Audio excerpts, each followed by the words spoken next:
In this session, we will be talking about the physiography of India. Now to start with, the first and the foremost thing to remember here is whenever we are talking about the physical divisions of India, it's very important that we do not confine ourselves just to the theory. So what we need is a first-hand map with us so that we can continuously understand the process and the regions.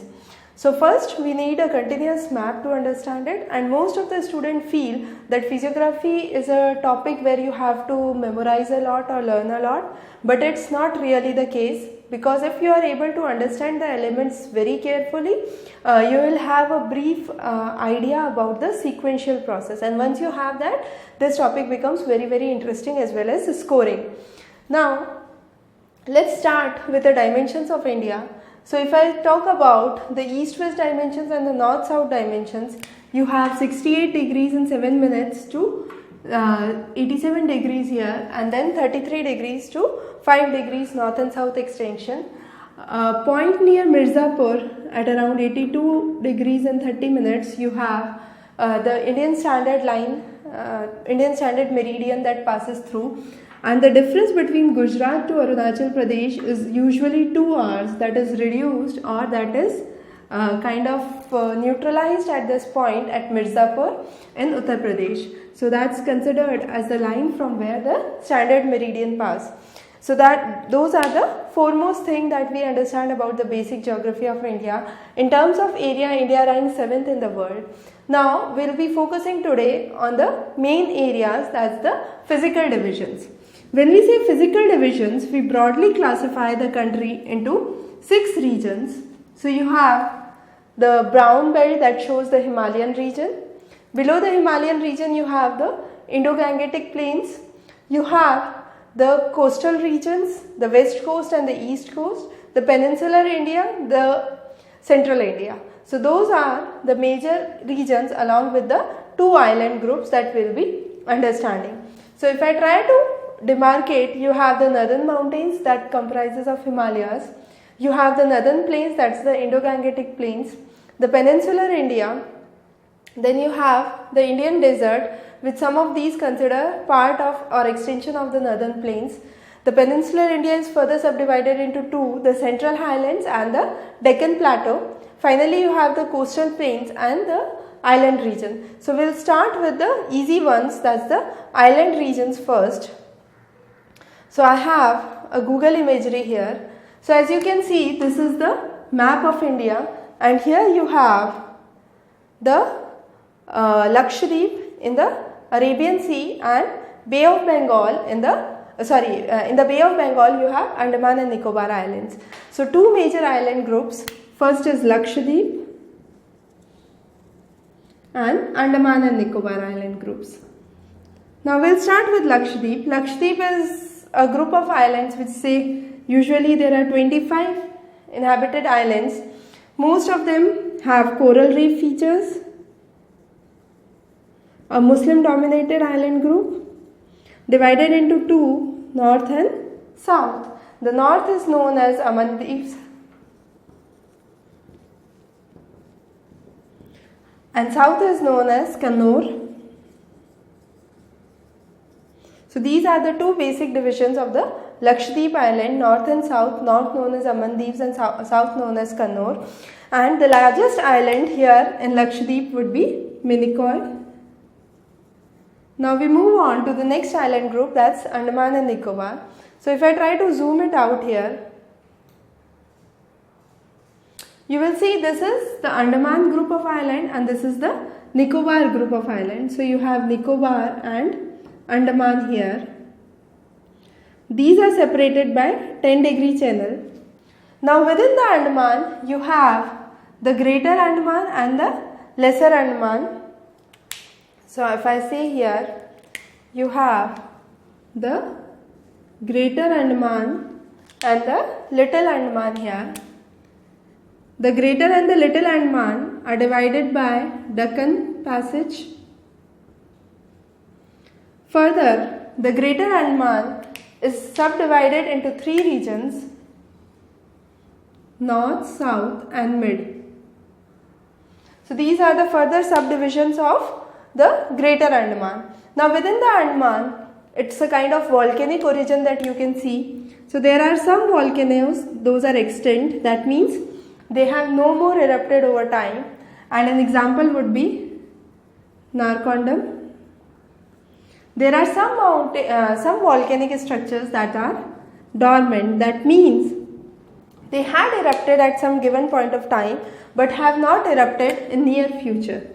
So an island group known as barren island would be example of dormant island. So these are the major islands here and the island groups. The highest peak is in Andaman, and that is known as Saddle Peak, the highest point in Andaman. In Nicobar, the highest point is known as Dhuliar Point. So these are the two major points which you can see are available. The highest point of Andaman, or the highest point of whole Andaman and Nicobar, and the highest mountain peak of Nicobar. The volcanic structures that you can see here, and the largest island here would be Greater Nicobar. The next we move on is, within the India you have the coastal region. So if I take the south map, I have the coastal layout here. So we can understand the west coast and the east coast. Now I'll start with the west coast first. So you have west coast starting from the coastline of Gujarat. So I'll just move it down. So Gujarat to Goa, that's the first coastline. I could say Gujarat to Daman, then Daman to Goa, and finally Goa to Kanyakumari. So these are the three divisions. The first division is known as Kathiawar division. The second division is known as Konkan division, and the third division is known as Malabar division. So when we talk about coastal landforms, you have the northmost is Kathiawar, Konkan and Malabar. So Gujarat or Kutch to Daman is Kathiawar, Daman to Goa is Konkan, and Goa to Kanyakumari is Malabar coast. The west coast is narrow as compared to east coast, so usually 10 to 12 kilometer wide we can say. That's the usual width you have. Konkan coast is the coast of submergence, while Malabar coast is the coast of emergence. We'll discuss this more when we talk about the coastal landforms in geomorphology. So you have the three coasts. Konkan coast is the coast of submergence and Malabar coast is the coast of emergence here. Now these are the major criteria that we understand for the west coast. Now move on to east coast. East coast can either be divided into north or south. South is the Coromandel coast and north is the Kalinga coast, or we can classify those as Utkal, Andhra and Tamil coast.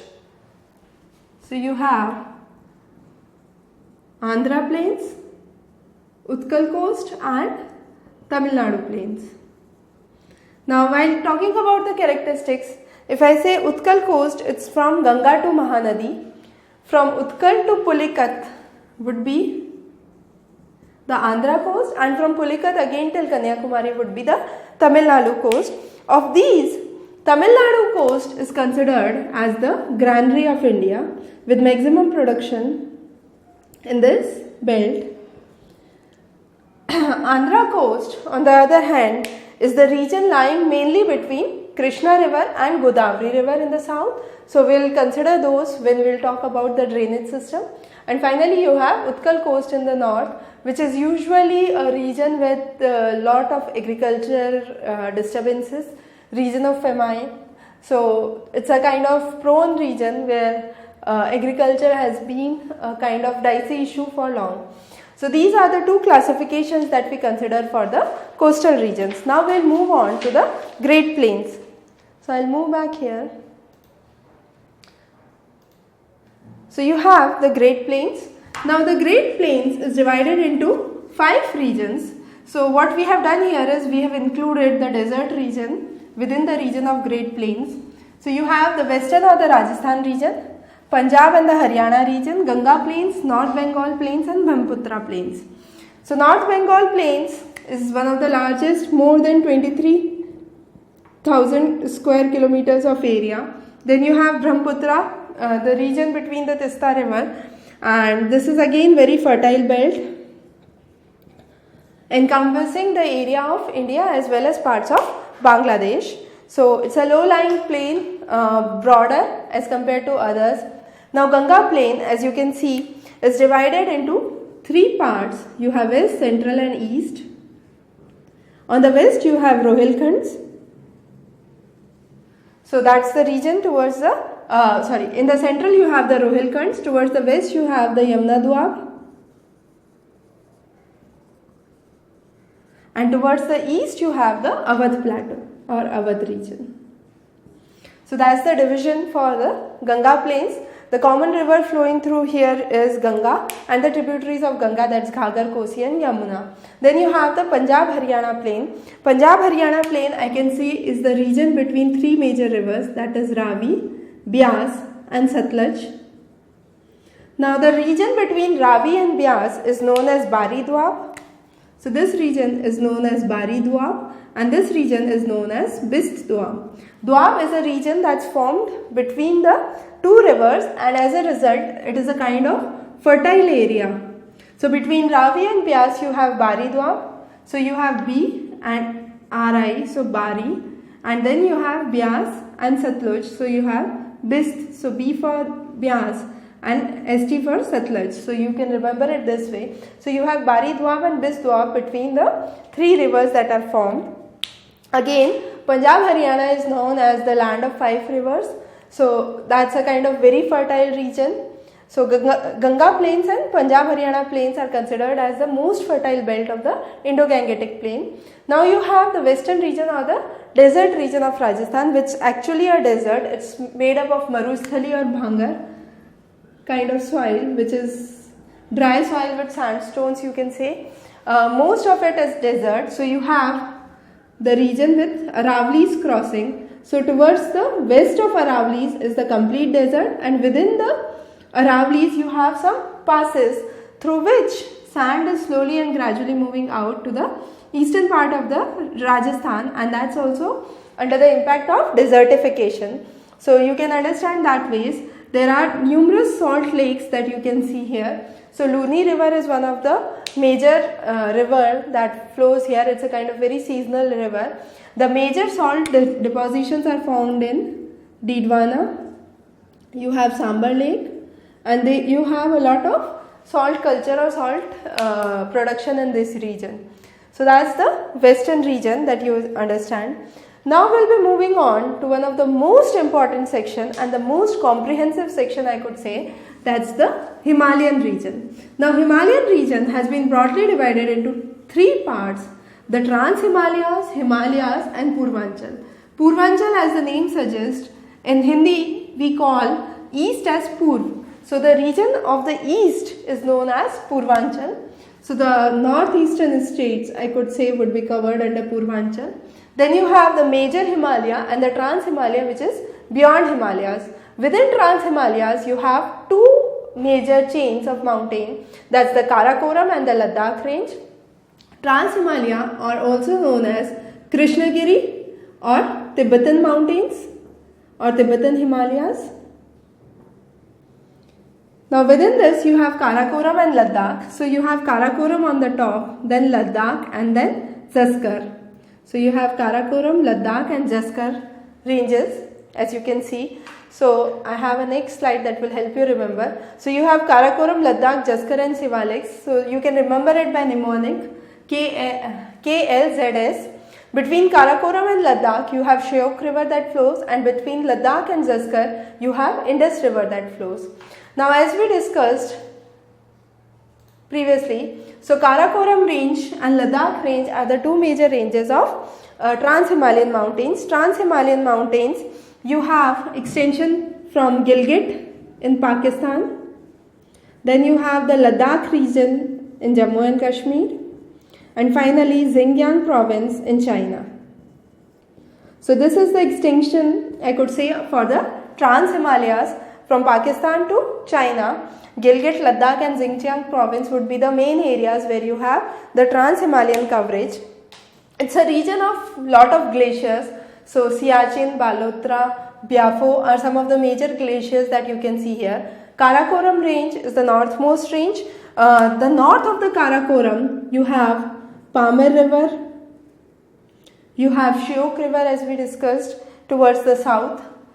So you have Shyok River towards the south and Pamir River and Indus River towards the north.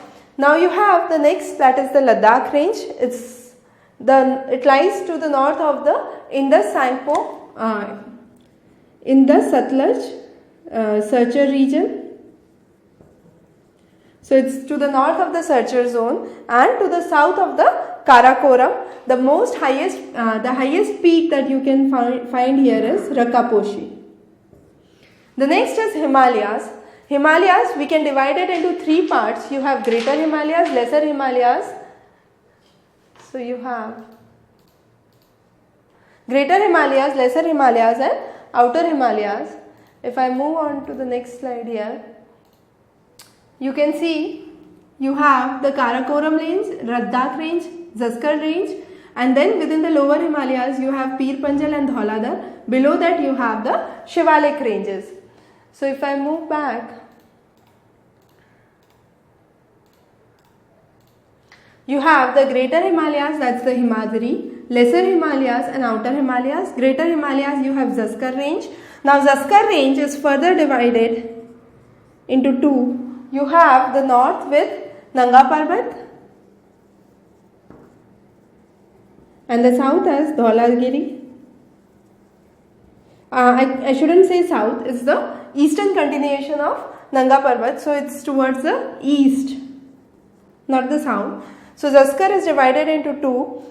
Within the Nanga Parbat, you have the second highest peak, which is the peak itself, Nanga Parbat, and then you have the eastern continuation as Dhaulagir, and these two form the Zaskar range, and Zaskar range lies just below the Ladakh range. The next is Lesser Himalayas, made by two further chains, that's Pir Panjal and Dhauladhar. Now Pir Panjal is towards the north. I could say it forms the middle Himalayas and it's towards the outer Himalayas. So you have Pir Panjal as the middle Himalayas and Dhauladhar as the outer Himalayas. Pir Panjal lies in the area of Kashmir and Punjab, while Dhauladhar lies in the area of the southernmost continuation, and the major range here is Mahabharat range.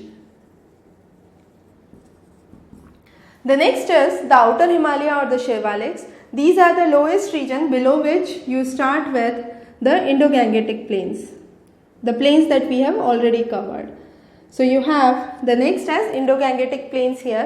Now towards the Purvanchal, as I said, it covers the northeast states, so northeastern Himalayas. The first is Puru Nefa. It covers two, Mishmi Hills and Patkai Bum. So you have Mishmi and Patkai Bum as the two major chains here. Mishmi is found in Arunachal Pradesh and Patkai Bum is again found in Arunachal Pradesh and Nagaland. Then you have Naga Hills that acts as a watershed between Nagaland and Myanmar. Manipur Hills, a major characteristic here is the Loktak Lake. Then you have, it's a kind of ridge and valley topography in Manipur Hills as well as the Tripura Hills. Then you have Mizo Hills, which you have the Kuseta shaped topography, and the major region in Mizo Hills is the Lushai Hills. And finally you have Northern Karchar range. Northern Karchar range is the region of Meghalaya. Okay. So these cover the Purvanchal states. Now if I move from north to south, it's very important to understand the thrust. So a lot of students get confused here. So between the upper Himalayas and the middle Himalayas, you have the thrust known as MCT, that's the main central thrust, and between middle Himalayas and the Shivaliks, you have the MBT, that's the main boundary thrust. So these two thrusts are very important to remember when we talk about the Himalayan belt. So Himalayan belt, again a quick revision, we have Trans Himalayas, and outer Himalayas, that's Purvanchal. Within the Trans Himalayas, you have Karakoram and Ladakh range. Then you move on to the next range, that's Himalayas. You have Greater Himalayas, Lesser Himalayas and Shivaliks, and finally the northeast states. Now again there is another classification that has been given for the Himalayas from east to west. So from east you have the Himalayan Assam Himalayas, to the west which you have the Punjab Himalayas. Now it's said that the region between Indus and Satluj is known as Punjab Himalayas, between Satluj and Kali it's Kumaon Himalayas, between Kali and Tista or Brahmaputra it's the Nepal Himalayas, and finally Tista and Dihang it forms the Assam Himalayas. So the first classification we did was a north-south classification, and this classification is a east-west or west-east classification that we have understood for the Himalayan topography. So these two are very important classifications that we must be clear about for the Himalayan belt. Now the next region that comes in is the peninsular region. As I mentioned, the peninsular region is divided into two. The region north of Narmada river. So you have Narmada flowing here. The region of north of Narmada would be known as Central Highlands, and south of Narmada would be known as Deccan Plateaus. Now we will be understanding these one by one. So we will first go on to the Central Highland regions. Now Central Highland region, you have the Malwa Plateau. Now this region in Madhya Pradesh would be known as the Malwa Plateau. Malwa Plateau is a region of black soil with cotton as a main crop here. Now this region is rich in a kind of volcanic origin soil. The major rivers flowing through this are Kali Sindh, Betwa and Sindh. So these are the main rivers here. The westernmost part here is the Marwar upland or the region of Jodhpur in Rajasthan. So you have the Marwar upland here, made up of Banas river and the eastern peripheries lying towards the east of Aravali's, and Banas river would be the main source of drainage in this region. So first is Marwar Plateau, second is Malwa. So it's important you don't get confused. So Malwa in Madhya Pradesh, Marwar in Rajasthan. Then you have the Aravali extension from Palampur in Gujarat to Delhi, and as we discussed, there are some passes in the Aravali range which allow the flow of desert from the west towards the east, and in other case I can say it protects the eastern region from the extent of desertification. So that's the next region. You have the Central Highlands, or we can say the Madhya Bharat Pathar. Madhya means central, so central India, Madhya Bharat Pathar, that's the plateau. So Central Highlands or Madhya Bharat Pathar are the next important region. The major river here is Chambal. Now south of Madhya Bharat Pathar, what you have is Bundelkhand. So you have the Bundelkhand region here that lies south of Madhya Bharat Pathar and north of Vindhyas. So between the Central Highlands and Vindhyas, you have the Bundelkhand region here. So for the Central Highlands, we have talked about Marwar uplands, we have talked about the Aravali extension, Malwa Plateau, Central Highlands or Madhya Bharat Pathar. We have talked about the region of Bundelkhand, and then Bundelkhand lying between Central Highlands and Vindhyas, and then you have Bagelkhand. Bagelkhand towards the east, and east of the Mekhal range, as we discussed here, would be the region of Bagelkhand. And finally you have the Chota Nagpur Plateau, and this Chota Nagpur Plateau here is a region of rich in minerals. It's also known as the Ruhr of India, with a lot of mineral resources in this region. So you have the Chota Nagpur Plateau, you have numerous rivers that pass through here. Damodar, Subranekha are some of the major rivers that pass through here. Parshnath is one of the highest peak in this region. So what we have talked about is the region till here, to the north of Narmada. Now we will move on to the region south of Narmada river. So you have the Deccan region. Now Deccan region, if I move on to the Karnataka region, we can divide the Karnataka region into two. you have Malnad and Maidan. Just a second. So the region region of Karnataka, I can divide it into north and south. The north is Malnad and south is Maidan. South is usually a rolling flat area. It's east of Malnad, I can say east and south of Malnad, and you have low granitic hills that are found in the region of Maidan. Then you have Malnad, which is the main area. It's hilly and it's close to the Western Ghats, as you can see here. Now you have the Ajanta hills, the Balghat hills, as you can see in the next slide here. You have the various hills, the Balghat hills, the Harishchandra hills here in this region. Then towards the east, you have the Andhra Pradesh region, the Telangana and the Rayalaseema region. Now Telangana and the Rayalaseema region is the region east of Karnataka Plateau, and the region north of Krishna river is known as Telangana, and the region south of Krishna river south of Krishna river is known as Rayalaseema. So south of Krishna and north of Krishna.